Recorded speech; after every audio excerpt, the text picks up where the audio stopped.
Oh, yeah. What's going on? Welcome to another edition of X Feed. Hopefully, you had a fantastic weekend and everything went according to plan, which is what we hope, right? All right, cool. Enough of that random, awkward intro. Let's get into things. Listen, we're here for the art, right? I saw this and I was like, damn, this actually looks kind of neat.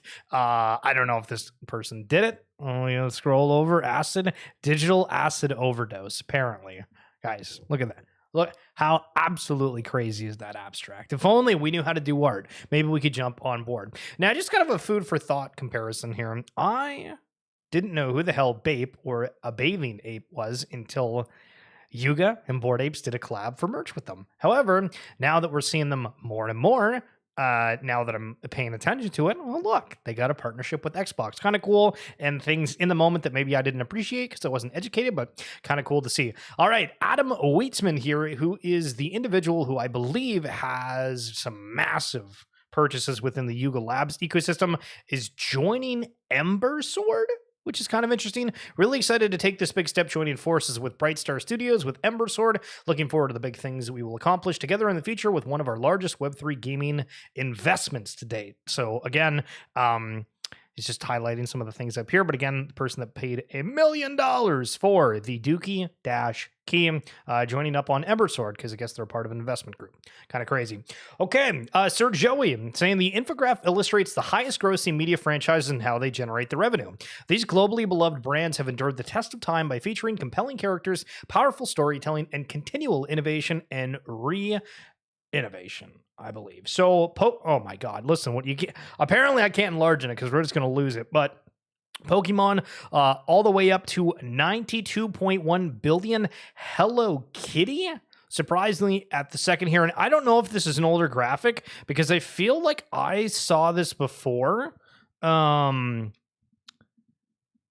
A while ago, so this might be a little bit out of date because we don't see any numbers on it, but you can take it with a grain of salt. It's kind of cool to see. Winnie the Pooh 75 billion, Mickey Mouse 70 billion, Star Wars 65 billion. Scrolling down, we got Mario, Harry Potter, Marvel, Spider-Man, Batman, Dragon Ball Z, Barbie, Cars, Toy Story, Lord of the Rings 007, Yu-Gi-Oh card game. Didn't realize Yu-Gi-Oh was actually that high up there, but kind of crazy when you look at some of these top brands and what exactly they're bringing in. And also, I think for like the likes of Cryptoys, they actually have a partnership with Barbie, if I remember correctly. Maybe I'm remembering incorrectly, but seeing how they are on some of these top brand charts, holy smokes, the more of them get within the space. Oh, baby. Okay, I was watching a League of Legends stream and NFTs popped up as an ad. Unbelievable, strange, and I guess welcome to 2024. So if you notice on the left side of the screenshot that I took, it says sponsored by Rec League. Yes, the game that Yuga partnered with to have people buy different components for. It was like a robot fighting Street Fighter type game. I have no idea what the hell happened to it. People put a whole bunch of money into it. They were like, hey, you're going to be able to buy these parts, and then new players can buy these parts off you because you own them, or they'll give you more. And I just don't see it anywhere. If I'm uneducated on that, that's totally fair. Feel free to bring the insights, but I haven't seen anything on Rec League, so I thought that was crazy that I'm getting a friggin' advertisement for it watching my traditional League of Legends stream. Shredding Through Neon Streets says Disto Punks. Now, a little bit of a history lesson for you guys. If you didn't know, way back in the day, Disto Punks were one of the collections that was kind of around the time of, well, I guess like the NFT booming away, potentially a little bit even sooner on that. One of their things is going into the sandbox. And so again, I think this looks pretty all right. A lot of people haven't spoken super highly of Sandbox as of late, but I think if you get people into these worlds, you have activities that are kind of fun. I think the narratives can change really quick, but again, if you're not like, oh, this is cool, because for me, I remember earlier on, it was like, damn, like I kind of wanted like a hooded disto punk. It was cool, but not everybody's gonna vibe with those kind of things. You know what I mean? Okay, so Cloncast from the one and only Cool Cats having a super lengthy breakdown because there was a dressel that he had with Aaron and Shara from Futureverse regarding Cool Cats and the dismissal of the team. And I guess it's kind of the general toxicity that has been recently harming the Cool Cats, or at least that was kind of the sentiment that we got from that discussion. Now, I did record that and upload it, so if you're wanting to go check out on the YouTube page, or I think it should be in my media tab. Oh, I don't know if I even... It wouldn't be in my media tab on X, sorry.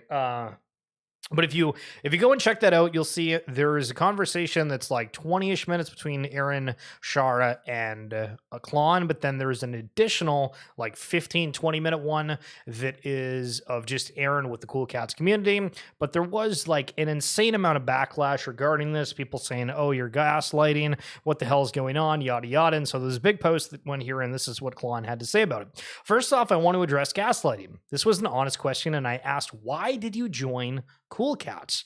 That response differs depending on who you are, and I wanted to know what people want out of Cool Cats when they make the decision to join the community.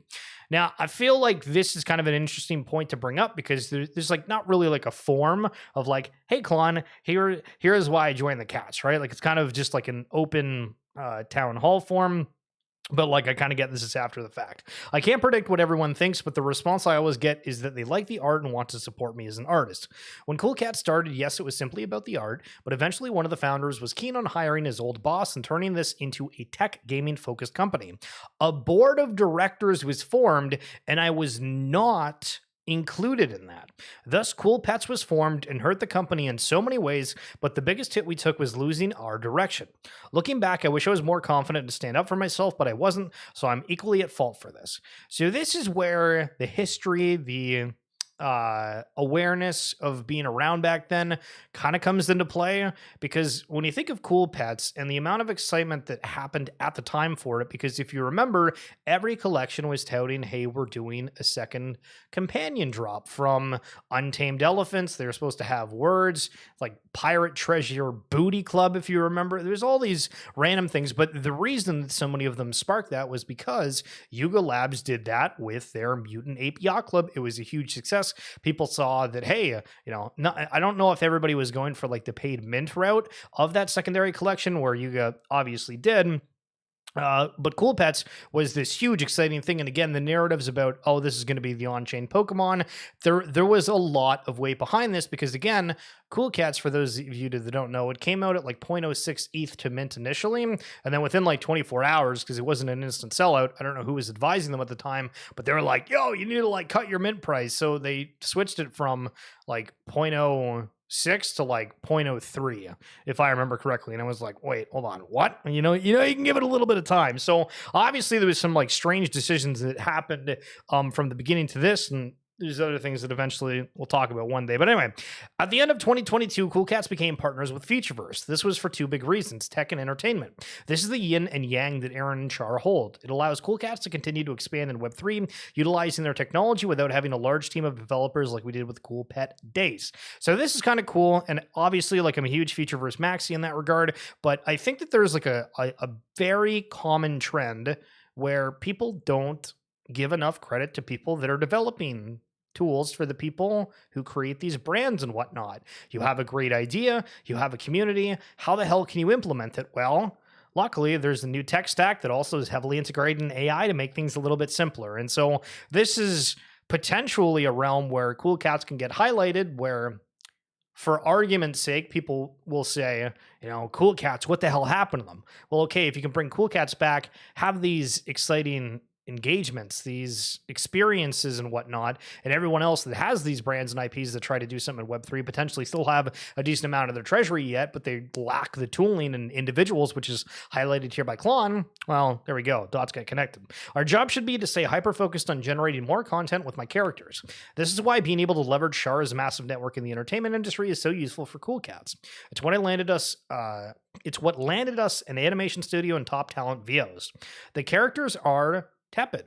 The story is a bit lame and the message is empty, and that's in quotes, from the person who originally made the comment to Klon about some of the issues. He says, not really fair to judge this when we have only made 2 short episodes and there are more on the way. The first 2 were proof of concept to see if animation was worth pursuing, and the conclusion is that they are. It has made describing who we are much, much easier. And has opened the door to new conversations. Trust me, we all want this to be on the streaming platform, but it's not as simple as knocking on Netflix's door and saying, 1 TV show, please. You have to prove it to them why your IP is worth it, and that's what we plan to do. There's a little bit more than that, but I realized it's going to go on for a while, but yeah. So kind of interesting there for perspective, and also kind of saying, hey, we didn't actually want to do Cool Pets. Or that wasn't necessarily his vision. And Dolly. What's going on, bro? How are you doing? Okay, so there was another post here about cool cats, and I'm glad that I skipped that because I forgot we had, we had some more cool cat conversations. Fonzie weighing in saying, "Well, this is a good take, and this isn't about Klon, but there's a lot of other people chiming in on different aspects regarding cool cats. So this is more of a response in general. It doesn't take into account the ambitions of the other cool cats founders. Klon was one of 4 original founders. 2 other founders, Tom and Evan, also had a vision for the tech they wanted to build. In theory, this tech would enhance or complement the brand and set the foundation for storytelling. What the team quickly encountered was something that we have learned as a space, and that is all tokens trend to 0. Well, yeah, kind of. NFT wise, when Milk was introduced, the value of the brand was now directly tied to the value of the token. Okay, so this part, Shelverse, what's going on, brother? How's your Monday going? So with this comment, I agree with, and it's one of the staples that I've tried commenting with on the show of, okay, once you have a token that's out and connected to one of these assets, that just what it is. When they're saying the brand is now directly tied to the value of the token, I mean, do we say for like Yuga, oh yeah, Bored Apes are based off of their ape coin? Well, no, because it's like another year that you get that, and then there's nothing more to it. I don't think people look at it that way. At the time, very much so, and for the value of what the NFTs are, for the most part, I totally agree with that sentiment, and so it puts a lot of things at risk. But there's more about the token that didn't go right early on. But anyway, as people began to sell and take profits on their free tokens, the token trended to 0, and thus the NFT collection as well. NFTs are Veblen goods. They attract people when they rise in value and detract people when they fall in value. Cool Cats was subject to the Veblen goods paradigm and began to lose its network value when the price fell. If you're wondering why we are where we are, that's my take on the matter. And I mean, I would say the same thing. Like if Bored Apes ever dropped to like an ETH, I feel the pizzazz, the Veblen good status again would crumble. Sure, they're not like to the way that they were at the heights, but still, I mean, like 30 grand, like that's crazy. Yo, crypto overlord, what's going on? This is Futureverse to us. When the announcements of Cool Cats was originally made, somebody liked this tweet, even though this was posted in 2023. And I was like, okay, cool. Let me just save this here for a second. Look at me. We like the cats now. It's a good movie if you've never seen it. Truly. Okay. On the Futureverse theme, Cool Cats, all this other stuff. Doodles is a part of at least the Third Kingdom land with what's going on with Futureverse, and one of the things that nobody is talking about, even though Pudgy Penguins has that kind of as their main narrative now of, oh my god, a token's coming for Pudgy Penguins. Well, what the hell is going on with Doodles and their space missions? Now, if you're not exactly familiar, basically, you flip a doodle, you turn it into a space agent, you stake it, and then you get these space miles, but nobody's talking about a potential token, like, at all. Everybody's only focused on Pudgy Penguin. So what the hell are these space miles? Is it a token? Is it something more? And apparently we got some news about what's coming up for Doodles here shortly. Web3, the one and only JVB. Hi, yes, this is a stream about NFTs. I heard NFTs will make me rich. Which NFTs would you recommend I buy now? Listen. JVB sounds like a swell guy. You know, you could think of that individual potentially off of the name if you're going to infer something that they want quality. So you got to go to the one-of-one pieces, right? Dude, I don't know what the hell NFT you currently buy. To be totally honest, the value prop for everything is extremely speculative, and you have to guess. As an example, remember Goblin Town, everybody? What the hell happened? So these things came out. I don't even know if there was like a narrative attached to it, but all of a sudden, these things rocketed to like 9 or 10 ETH. There's videos out at NFT NYC where there's like paid actors talking about goblins. We have spaces where people are just making random rumblings, and they're like, this is community. The narratives we spun, unbelievable. Now, one crazy thought, and this is from a nostalgia account on X, and I always find these posts insane, but it's way back when we had midnight video game releases. And it's kind of making me think of how we used to collectively get together for NFT mints. You know what I mean? Like when we did the Vogue as an example, Stoner Cats, Gas Problems, finding out who did or who was aware of like minting from contract, everybody teaching me. I was like, I don't know what's going on. And this is it's kind of the same thing of like we wish we knew we were in the good days when we were in them. Because I don't think, we don't get together to mint NFTs at all anymore. Damn, midnight releases, so much nostalgia. True. You're a one of one piece to me, yo, JVB. Absolute legend. Now, you guys have probably seen this narrative, but I guess the big dumper over the weekend was the biggest liquidation event since the FTX collapse, which is unreal considering this is after the ETFs. A lot of people said, oh, we're not going to have as much volatility, et cetera, et cetera.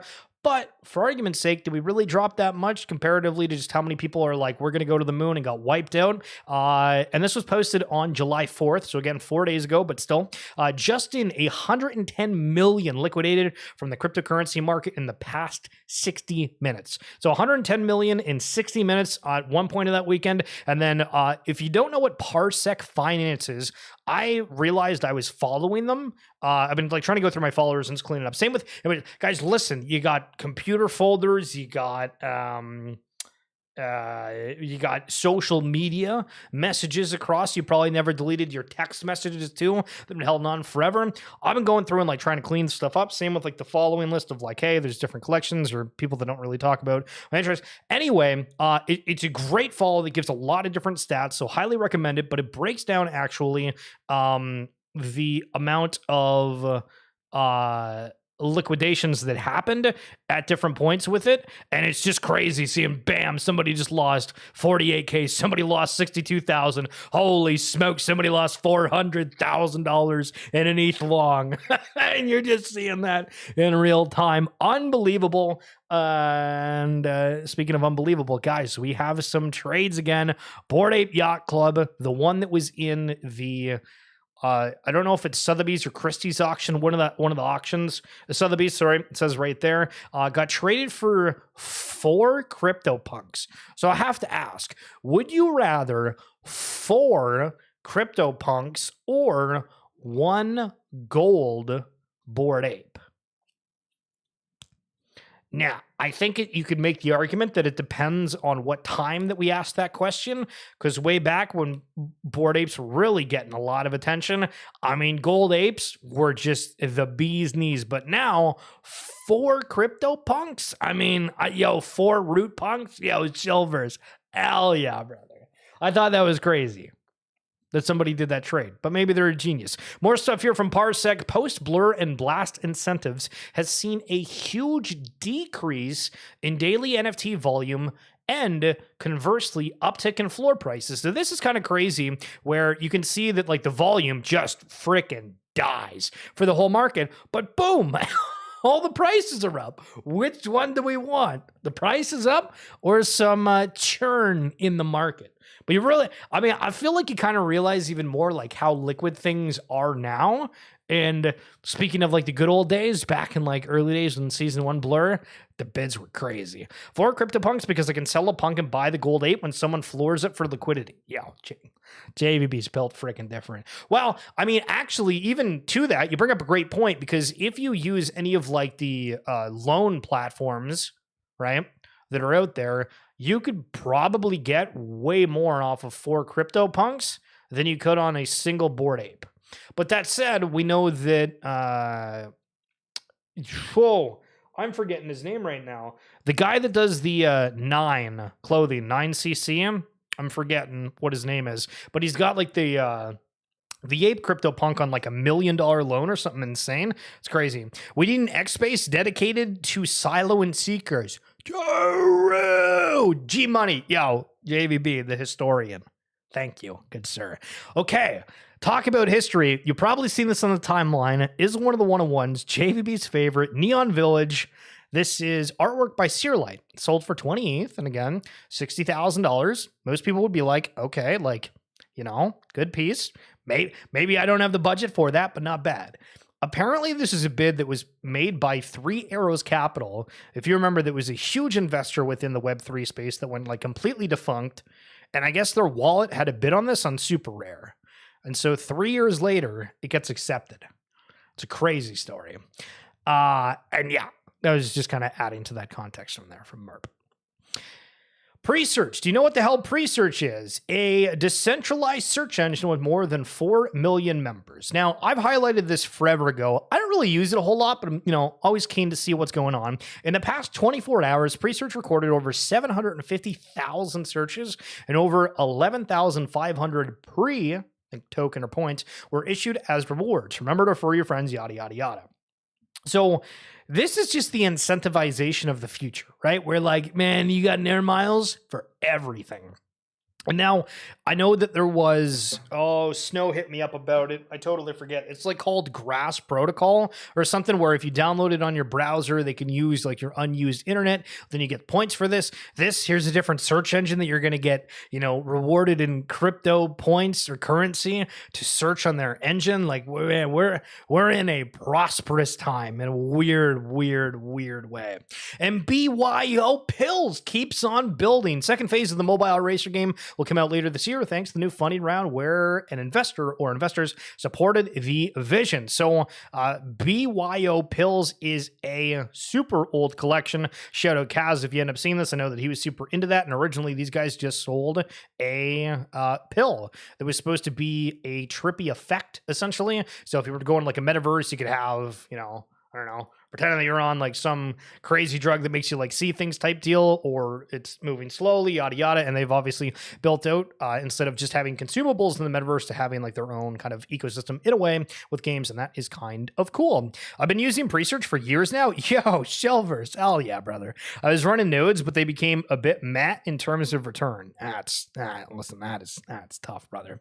Okay. So Grail goes on like this rant about Blur here, but let's read a counter quote tweet first, and then we'll get into what Grail said regarding Blast.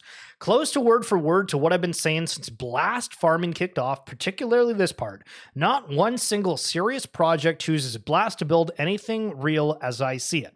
So this is weird in a way, because if we objectively look at this, well, Wolf Games switched over, right? So Wolf Games on there. We have Cap and Co., which we've highlighted, done an interview with them. Again, I believe that they're serious. I thought it was very... we got a video with JVB playing it. So we have an interview with the founder, but then there's like another clip, and I think I played that during that session as well. And the game, it was fun. I didn't know if I was like, I'll want to do this all the time, but it was, it was a good laugh for like an hour with friends. So when we say like there's not real products or companies, maybe there's not like a whole lot of them, but there's still, as a sun. With market cap where it is, Blast is one of the couple hundred chains now with similar treasuries for developers and user incentives. Why would any developer build on Blast over hundreds of other more legitimate choices? I haven't been able to answer this. Maybe some of you can. So again, the question, and this is kind of like what I've had. I mean, I'll say it too, right? Regarding like the Root Network, Ape Chain, the list goes on and on. There's so many different chains, and it's like, okay, so for the people that do have the brands, the IP, the developers, whatever, they're building something, is it just, okay, whoever pays the most? Because I feel like there is a lot of capital and needs that are going to go through. How long is this? We'll read the first through things. Okay, you delivered extremely discounted, high-grade drugs to the entire NFT ecosystem through your pharmacy Blur. Give it away in easily consumable pill form, points. When everyone in NFT City became addicted to your free drugs given out at the only pharmacy chain in the city, you launched a new fast food chain that steals the logo, an entire food menu from competitors, then started handing out free pack burgers to bring customers, and you promised 99% off unlimited food vouchers usable in the fast food chain to anyone and everyone who started buying in bulk your discontinued drugs at your pharmacy. A few months into your fast food chain launch, everyone finds out your unlimited food vouchers sold like candy in bulk at your pharmacy are in fact limited to only the soft drink section, now only leaving an entire population of broken, hungry drug addicts who shoved all their cash into buying your pills in bulk, now stuck with worthless food vouchers that are just soda vouchers, in your fast food chain is now packed with angry customers who are told they are going to have to now pay full price for your shoddy, uninspired fast food menu that tastes and smells shoddier than all the original fast food chains you copied. All right, man. Have you ever seen the people in the Web3 space? They get absolutely pissed way more than anybody else, but it seems interesting. We have these takes.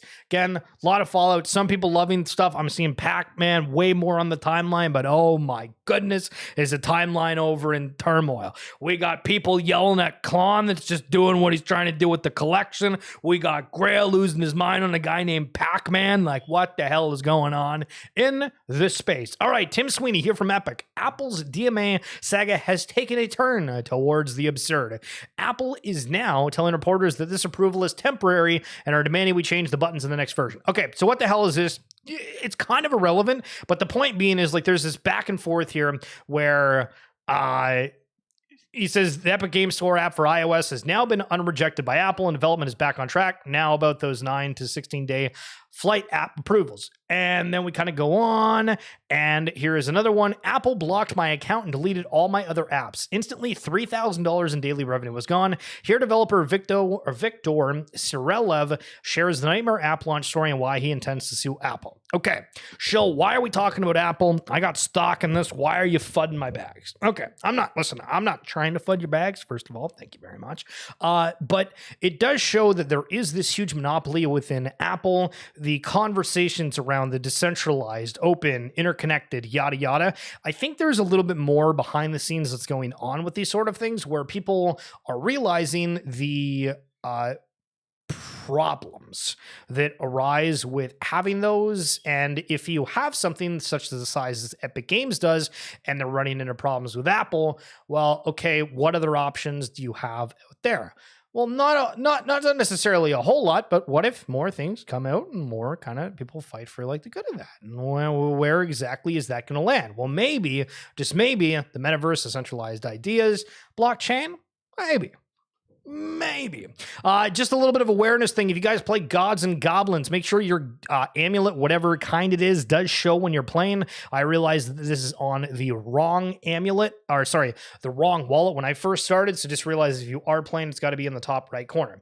Okay, so what we just talked about a second ago was about Epic, the problems of some of these major companies, monopolies, but also at the same time, if they're able to work together, holy smokes. And if you remember at the beginning of the stream, we highlighted some of the top grossing revenue brands that are out there. And well, look, we got Star Wars, we got Marvel, a whole bunch of different things, including Disney in there, and this whole magical world. And I guess this world is coming soonish.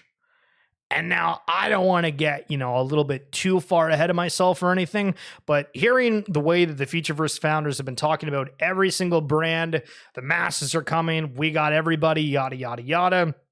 Seeing this, and they're saying coming soonish, and this was like months and months and months ago. And I don't know. Maybe there's something there. Maybe there's something there where if these guys are using the Futureverse tech stack, holy guacamole. When the market is down, players continue to spend money and time in games. Pirate Nation is generating $60,000. Oh, jeez, a day, and Pixels Online is getting 2.5 milli a month. Guys, listen, these things are cooking. And what we got here, the Colony, which is on Blast, which we just saw a moment ago, had a huge sale, $80,000 on the Black Label cereal Luffy. I have no idea what this card is from. I don't think it's Dragon Ball Z. Maybe it is. But damn, we got on-chain cards going for a bag. NBA Top Shot, it's not it, but it's back. Are you this old? You may remember the Possessed. You may. And this was a collection that came out. It had some animation to it, and people went feral over it. Why? Not exactly sure. However, I just want to point out that a lot of collections did seem kind of similar in the art styles, right? So here's what doodles look like. And then these are the Possessed, and I'm like, okay, like we kind of have like the round shape-ish type deal. And then we have that again with Three Landers, all kind of similar. And it's wild when you take a step back and you try to compare. Similarly to how Wonder Pals, who later on partnered with Cool Cats. Well, how much different are these things? Well, it's kind of basic lines, a little bit of different traits, but I mean, we can also make the argument that like how many different ways can you draw a character in a game? True. All right, this list ended up getting around. I will try to leave it there so you can actually see what the hell it says. Ranking the best TV shows of all time. It's Breaking Bad at number 1, Game of Thrones 2, Chernobyl number 3. Absolutely love Chernobyl. The Sopranos, Band of Brother, and then if you want to pause for a second and go through those other ones, Stranger Things is on there. Better Call Saul's actually pretty dope, but Chernobyl is an incredible one. If you happen to have Crave HBO, highly, highly, highly recommend going to check out Chernobyl, the show. Yo, know what's going on, brother? The one and only, the Ziggs, the Ziggy. All right, speaking of cats, yordles, whatever the hell that thing is. What about cats? Crypto kitties. Let's go over the story here. Suzanne NFTs gives it to us. When Vancouver's Axiom Zen unleashed crypto kitties in October of 2017, it was meant to be a fun experiment in which users could breed and trade digital kittens. Meow. Little did they know that an unprecedented number of transactions would soon clog the entire Ethereum blockchain. Anybody remember Other Side Land? Anybody remember Other Side Land? Kick W. Minted and bred over 100 of those in 2018. Oh my goodness, what a whale.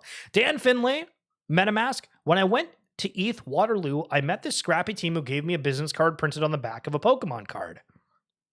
You know, they got good taste. Although the team wanted it to be a success, they certainly did not expect it to get fire quite like it did. Facing an industry-wide crisis, Ethereum developers from MetaMask, Infura, and Grid Plus rallied with the CryptoKitties team. Together, they crafted swift optimization and strategic scaling solutions, tackling the urgent issue and paving the way forward for more efficient future. So pending Ethereum transactions after CryptoKitties release. And this just shows how it went from under 2,000 all the way up to, looks like over 11. Kind of crazy. Spent about an ETH, but that was $80. Yo, how much would that have been worth if you kept that all right now? Holy smokes. If you wanted to breed 2 of your own kitties together, you select a sire and dame kitty. When you hit OK, give them some privacy to open a transaction window and let those kitties make some magic. That's an interesting window there. Yeah. Average Joe and Average Joe. Lower generation kitties are generally more valuable than higher generations one. They have faster cooldown speeds, allowing them to breed more frequently. Meet Dragon, the Gen 0 cat that sold for $172,000 in 2018. A 600 ETH. Oh, yo, guys, question for you while we're on the topic. 600 ETH or this cat? Think about it for a sec. Really think long and hard about it. Don't rush to answer that. Gen 0 CryptoKitties are unique as they are the original cats created by the CryptoKitties development team. A total of 50,000 Gen 0 kitties were released, and this fixed supply enhanced their value and desirability among collectors. There are 4 types: normal, fancy, special edition, and exclusive. Fancy cats have unique art and are created by finding a particular genetic recipe. Special eds are released in a limited quantity. Exclusive rares are released to the commemorate special events and members. Traits are called cattributes. Cattributes determine your kitty's appearance through its genetic code, with mutations introducing special genes and traits. Each kitty is a unique combination of genetic traits that can be passed on to their offspring. In May 2018, CryptoKitties launched their first celebrity-branded CryptoKitty with Steph Curry. Curry received the CryptoKitties with special imagery. He put the first one up for auction, but the company later suspended it, citing Curry's lack of involvement. Okay, so wait a minute. Yuga has Steph Curry rocking an ape, showing up in the Discord, but actually the connection came from CryptoKitties and getting Steph in a crypto way back then, and then realized, hey, he's not actually doing anything? Man, if we knew this, we could have solved the problem before it even happened. CryptoKitties are more than just pets. They're digital pioneers. They were showcasing the future of unique digital ownership and decentralized applications to the mainstream. Burnt Toast here, Artist of Doodles. Creativity will set you free. The film's core message and the exact thinking that led to its production in the first place. It's nearly ready for the world to see. Official trailer. Next week. Wayne's World. True. Kind of crazy that we are finally launching and having stuff. Oh, so the whole title of this stream, because I forgot to mention it. Summer versus crypto versus NFTs versus anything else. Yeah, I'll take anything else for 100, Alex. Unbelievable. To be honest, it's weird. Doing the stream right now, I'm like, okay, like I'm really glad that I did it. And I do definitely like enjoy these streams, but over like the weekend, the past like 4 or 5-ish days, it's just been like, man, it feels so weird. Like we have these like price action things that are coming. Almost every collection is saying soon, or there's some like kind of tech thing, or it's getting worked on, and the market's just And I'm like, maybe we, maybe you just chill out for a little bit. And the whole idea of like at the end of summer, like everybody like actually takes the summer off, and you go and do anything else. You go and do literally anything else. It feels like that's starting to come around. And for me, like we're going to keep doing these and whatnot, but it's just the way the news is, and just the vibes that I'm getting is like people are like, it's the summer, frig off everybody. But I mean, listen, Doodles, new trail next week. Nice. Wow. An alien Bitcoin punk sells for 2 Bitcoin, $112. Guys, what the frig is going on? Market is deadzo. Big time true. And I mean, to a point, we always make this argument. It's kind of like I don't know. Is it an excuse? I don't really think so. But the conversation that people have of, oh, these NFTs are vaporware, or these currencies are vaporware. Like you go to the top 100 cryptocurrencies, and I'm still like, I don't know what half of these do. Anybody that I respect in the space, anybody that I talk to in the space, don't own or have never heard of like half of these things, but they're at multi-billion-dollar valuations. And other stuff that you're like, okay, this seems like it's got legs, maybe a little bit newer, maybe got more funding, et cetera, isn't really paid attention to it all. It's just, I don't know, feels weird. Bored Apes sub 10 ETH. Speaking of Bored Apes, look who got rid of their ape IP. Bored Jerky. If you guys remember, these guys did the Happy Dads. They did Bored Jerky, where they had a bunch of Bored Apes as their branding. It's gone. They've removed themselves from the BAYC branding like Steph Curry and Jimmy Fallon did, and Post Malone and Paris Hilton. Yeah, it's just, it gets worse and worse. You know what I mean? But no, it's seriously, it's actually crazy. And I mean, maybe they just do it for like the whole 4th of July aspect, but them not having that as their branding. I don't, and this was something that I kind of had the thought of early on, and this might sound a little weird, but when there was all these ape creations, one of the big things was like, damn, that's cool. I'd love like my ape on that, but like I don't know if I'd like really love somebody else's. And this was coming from the space of like, I love my ape and that mindset, right? And I have a whole bunch of friends, JVB, thing I'm rocking with it. I don't know if there's anybody else in the chat here. Hunar, remember the mutant? Oh, Hunar and the mutant, gotta love it. And the Dow one with the hat. I always think of Harry Swan every time I see like the black fedora cap with the red shirt. But so I'm like, okay, like there's certain ones that like I care about, right? But then there's people that are making these products, and I'm like, okay, like I feel like I'm buying this like not for the product because like I like the ape, but then like if I don't know the ape, I'm not connected. It's like this kind of weird thing. And so like I didn't really have a problem with any of the ones, but the ones they used like weren't also like very cool to begin with. So I feel like Prob Firesoul, the ape to pay for the losses. Yo, Pickle, what's going on, brother? PVFD burning their token and collectively split 25 ETH. Is that wild or bearish or what? Oh, like freaking days. So we brought it up last week when that announcement came out. I'm curious, did you see it right when it happened, or did you kind of just go back through and you've ended up seeing that? Because one thing that's kind of weird, and I've been like watching the Pixel Vault Discord a little bit, and like we've covered Pixel Vault in the past, but they now have the reboot protocol, right? And they have the battle plan game, which was on Arbitrum Nova, if I remember correctly. And it's felt like they've kind of stopped doing stuff with the comic. There was the dots that were released over time that was kind of slowly. I don't really love the look of the dots, to be totally honest with you. I saw like the last ones. Oh, fantastic. They were so good, the last ones, but it, wasn't really vibing with some of the stuff before. But anyway, the game was pretty decent, and they had components where you were able to take some tokens or the planets and burn them for the new token that's called like GG, but there was a pause on that because there was some issues, and then they acquired Wolfgame, but then Wolfgame moved over to Blast, which was originally thought to be on Reboot, and there's like a fair amount of confusion, I feel like, with what's going on. Obviously, they're still kicking and whatnot.